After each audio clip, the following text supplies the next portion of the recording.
Izzy, 27, and I, 26 female, have been friends since birth. We were practically raised together. We were closer in college, but after that we drifted apart a little.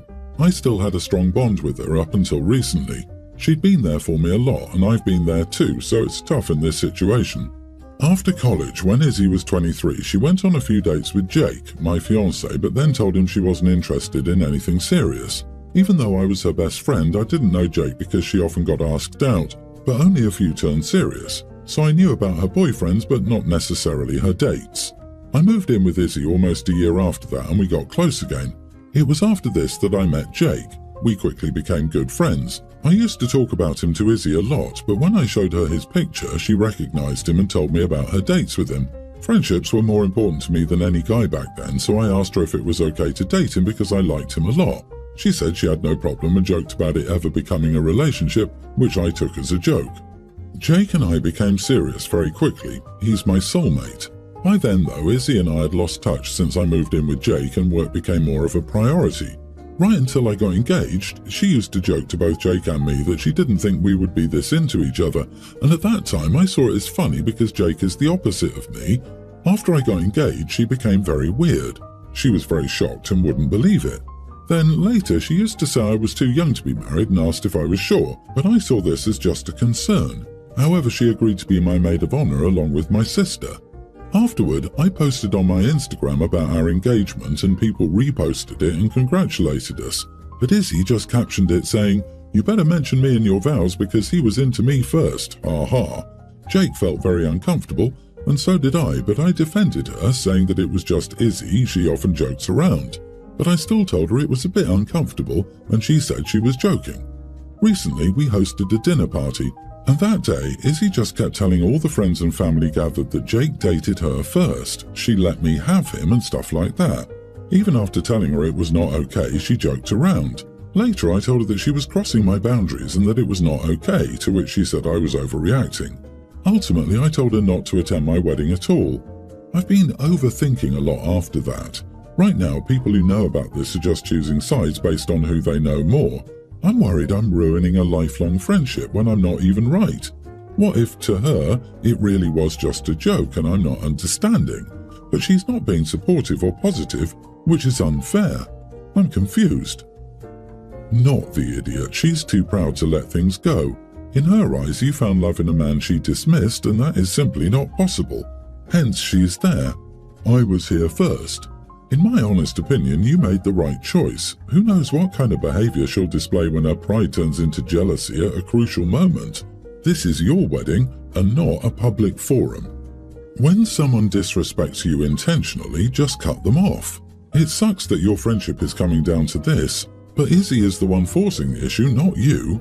Yep, Izzy sounds like she's the type to wear white to her friend's wedding.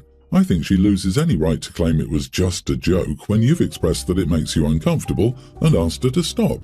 You have every right to enforce your boundaries, even if that means ending a long friendship. If she were a good friend, she would value your feelings over her need for attention, which is clearly what this is about in my opinion. Also, it's weird that people are choosing sides in this. There's no reason for it, and they really should start behaving like adults. This right here. It's one thing to make awkward jokes, it's another to make awkward jokes constantly. When confronted by OP, the correct reaction should have been, "Oh my gosh, I'm so sorry, I didn't realize it was upsetting you, it won't happen again." However, since Izzy doubled down, I bet she knows what she's doing and is very jealous of OP, and anyone choosing Izzy's side has freed up space for OP to invite others to her wedding. So this has been a long thing coming. My soon-to-be husband has a sister, let's call her Mia. Now, Mia and I do not click very well. I'm polite, but I wouldn't say we're friends. I felt his family forced me to make her a bridesmaid or she would be sad. I'm going to be blunt. Mia is fat and very insecure about it. This has led bridesmaid dress shopping to be a nightmare. We could never find something she wanted, and all the other bridesmaids and I liked. So I gave everyone two options to vote on. Option 1 was getting a dress that can be styled multiple ways or picking from a collection so everyone matches, but they will need to pay for it. Option 2 was I would buy everyone's dress, but I chose the dress and my decision was final. My 5 bridesmaids voted and option 2 won, so I picked out a blue strapless dress with a mini slit. I like it and I knew Mia would have an issue with it. I sent a picture to all the bridesmaids and confirmed the right size before I ordered it. This is where it blew up. Mia was angry that I picked a revealing dress. This resulted in an argument where she thought I was a huge jerk, and I told her she could step down if she had issues with the dress. She tried to get the family on her side, but everyone knew I gave them options and had watched me struggle to find something everyone wanted. Edit, she voted for the option where I pay for the dress. I didn't ask her since she and mother-in-law announced she was one of my bridesmaids at a family gathering. The only way to keep peace with the whole family was to give her what she wanted. I've also gone to 4 different shops to find a dress for everyone. Edit, to clarify, she voted for me to buy the dress. Everyone voted for that. You are the idiot in every way. You chose the dress with the sole purpose of bullying her into dropping out. Use your big girl words if you don't want her as a bridesmaid. Don't act like a mean middle school girl. You are a grown adult and this is your wedding. You should be able to properly communicate instead of agreeing just to be passive-aggressive or letting the mother-in-law walk all over you. This will be a disaster. Going against the grain, I say not the idiot. Mia voted for the "you pick, your word is final," aka the one where Mia doesn't have to spend money. She would have voted the other way if she didn't want that. The idiots here are mother-in-law and Mia. Mother-in-law for announcing Mia as a bridesmaid, Mia for being difficult. I'm fat, and if I don't fit the same dress as everyone else, I'd have voted for buying my own from a collection. Mother-in-law and Mia announced her bridesmaid status specifically to force OP. OP's mistake was not stopping it then. Well, that clearly has worked super well. Oh, I'm so sorry. I'm not sure where you got that idea, but it's not true. I'm sure we can find you a place in the wedding, but my bridesmaids are already set. Yes, it will be unpleasant, but the best time to set boundaries is the first time someone tries to stomp on them. The longer you let people push you around, the harder it is to stop them later. Everyone's the idiot here. Your mother-in-law for trying to shoehorn Mia as a bridesmaid, and you for not having the backbone to say that you will not have Mia as a bridesmaid. Neither of you is doing Mia any favours by coddling her, instead of enforcing the crucial "not everything is going to go your way" lesson from the start. My wife Whitney, 31, and I, 32 male, have been married for 7 years, and we have a young grammar school-aged daughter together. My daughter's favourite bedtime story is a story I made up about 2 princes who fell in love. It's a fictionalised kiddie version of the love story of me and my first boyfriend. I regret making up the story. My wife handles the bedtime routine now. I found out that my daughter still loves that story and asked her to recite it every night. My wife tells her the story, tucks her into bed, and then cries for the next few minutes. Every night. It makes her miserable. I ask her to stop telling our daughter the story. She refused, saying it's our daughter's favourite story and she wouldn't take away the magic from her. I told her that it makes her depressed and miserable every time. My daughter came down and saw us arguing about it. We weren't shouting or yelling, but she saw her mom crying again. My daughter feels guilty because she found out her mom cried after telling the story. My wife says that parenthood is sacrifice and she doesn't want to take anything away from our daughter. I just don't want her sobbing every night. Am I the idiot? Edit, he was my first love. I was so in love with him. My life was carefree when we were together, but he broke my heart. When we broke up, my wife was a short rebound to take my mind off everything. Protection failed and she got pregnant. We got married because I didn't want our daughter to grow up in a broken home like I did. I thought we were a happy family, but my wife shoves her emotions deep down and smiles for the rest of the world. She's a perfect wife and mother. I overheard her talking to her mother once. She said my boyfriend and I had a real love story and that she knew I didn't love her. Her mom encouraged her to keep the family together and told her that being a wife and mom was a sacrifice. What sucks is that I know that she cries a lot, but I've only ever seen it a handful of times. This is the first time our kid has seen her mama sad. Sir, why have you not told a new story about a prince who lost his first prince love but found true happiness with his princess and their extra beautiful child? Your wife needs to hear that story. You need to be telling your wife that story if it's true. Repairing things with your wife is the priority here. Kids cannot always get what they want, and that is okay.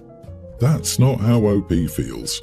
He may, I'm sure he does, love his daughter, but if you read between the lines, he lost his true love, boyfriend, and his wife is not the newfound love of his life. OP explained that the ex was their first love and they were so in love with him. The wife ended up being a rebound after the split, protection failed, and she wound up pregnant.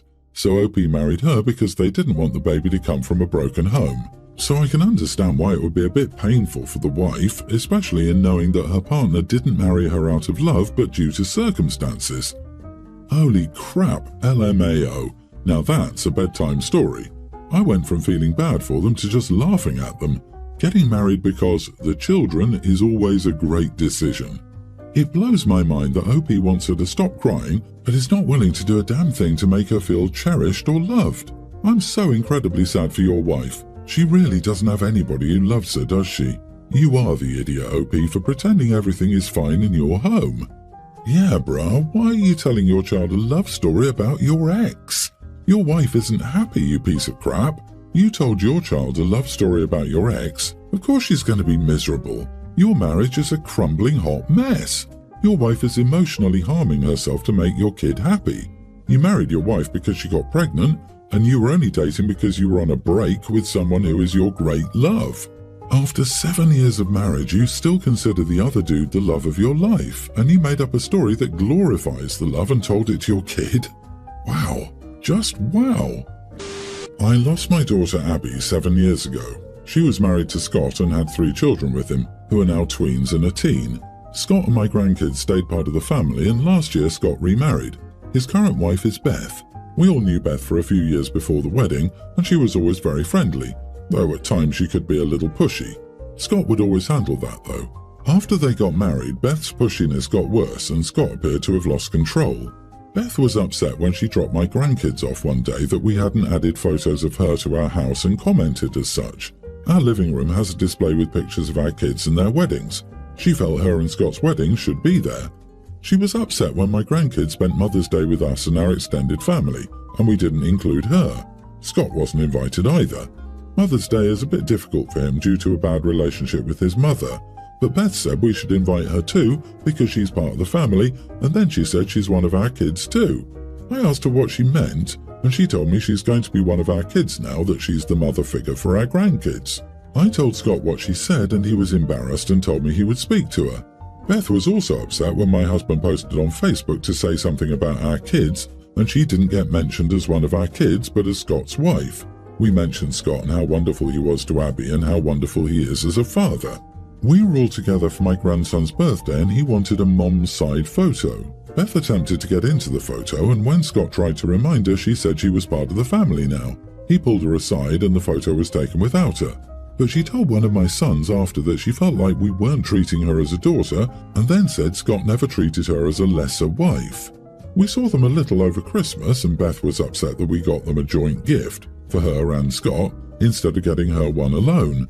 She told me she's tired of feeling like she's not really family, and she says she feels like we always put Abby first when she's here now. I saw red after this, and I told her she could never take my daughter's place, and the fact that she ever thought she could was outrageous. She told me the kids call her Mom, and they think the world of her, so why wouldn't we? I told her the kids have always called her Beth when I hear them, and she turned around and said that's our fault because the kids should be calling her Mom and they don't. She lost it from there. Beth stormed out and I explained what happened to Scott. He apologized and left the kids with us so he could speak to her. I think they worked it out, but Beth said I was needlessly cruel, to imply she's not as good as Abby and doesn't deserve to be our daughter. Am I the idiot? Not the idiot, I mean, she sounds unhinged. No logic would suggest she would ever be like a daughter to you, even if your grandkids do consider her a mother figure, now or in the future. That's not a transitive relationship. She is married to your daughter's widower. That's it. There's no familial relationship between you and her, and if she's consistently pushing this gonzo, replace Abby in every aspect of her life agenda, that is honestly kind of scary. It sounds really weird. You've included Beth in what you are comfortable with, but you're not obligated to treat her like your daughter. It's bad enough that Beth is trying to erase Abby as the kid's mother, but to try and replace Abby as OP's daughter is disgusting and disrespectful. Are we sure Scott or Abby didn't cross paths with Beth before Abby died? I'm not saying Scott cheated, but Beth sounds obsessed with becoming Abby or taking Abby's life for herself. I would like to know what's going on in the house. Are Abby's pictures still up? Are the kids allowed to talk about their mother at home? I mean, this can't be a compartmentalized thing, right? If she's this obsessed with becoming Abby to Abby's parents, What is she saying to teachers and everyone else in the kids' lives?